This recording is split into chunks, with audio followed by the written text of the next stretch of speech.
চারটি কসম আমার আল্লাহ রব্বুল আলামিন খেয়েছে।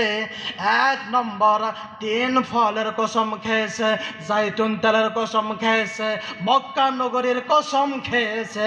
আমার বন্ধুরা বাবারা, আল্লাহ রব্বুল আলামিন বললেন মানুষ কি লক্ষ্য করে দেখে না?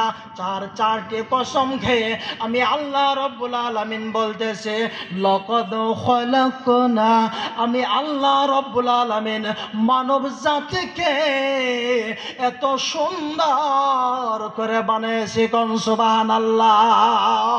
শুধু তাই নয়, আমার আল্লাহ রব্বুল আলামিন ডাক দিয়ে বললেন রে বান্দা, শুধু তাই নয়, ফি আইয়ি সূরাতিন মাশা আরাক্কাবাক, আমি মানুষকে এত সুন্দর চেহারা দিয়েছি। কোন সুবহানাল্লাহ।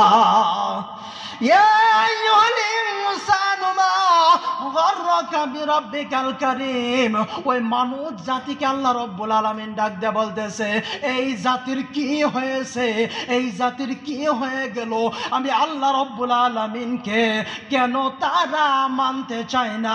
আমি আল্লাহ পাকের সঙ্গে কেন তারা নাফরমানি করে? আমি আল্লাহ রব্বুল আলামিনকে কেন তারা ভুলে গেছে? কথা ঠিক না ঠিক?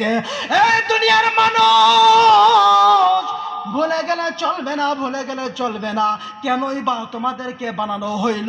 কেনই বা দুনিয়ার বুকে আসলা? এক সময় তুমি আমি বিষয় বস্তু বলতে কোনো কিচ্ছু ছিলাম না। কথা ঠিক না ঠিক? এক ফোঁটা পানির থেকে আল্লাহ রব্বুল আলামিন আপনি আমাকে বানিয়েছে, তাও তো চিন্তা করে দেখেন না, গবেষণা করে দেখেন না।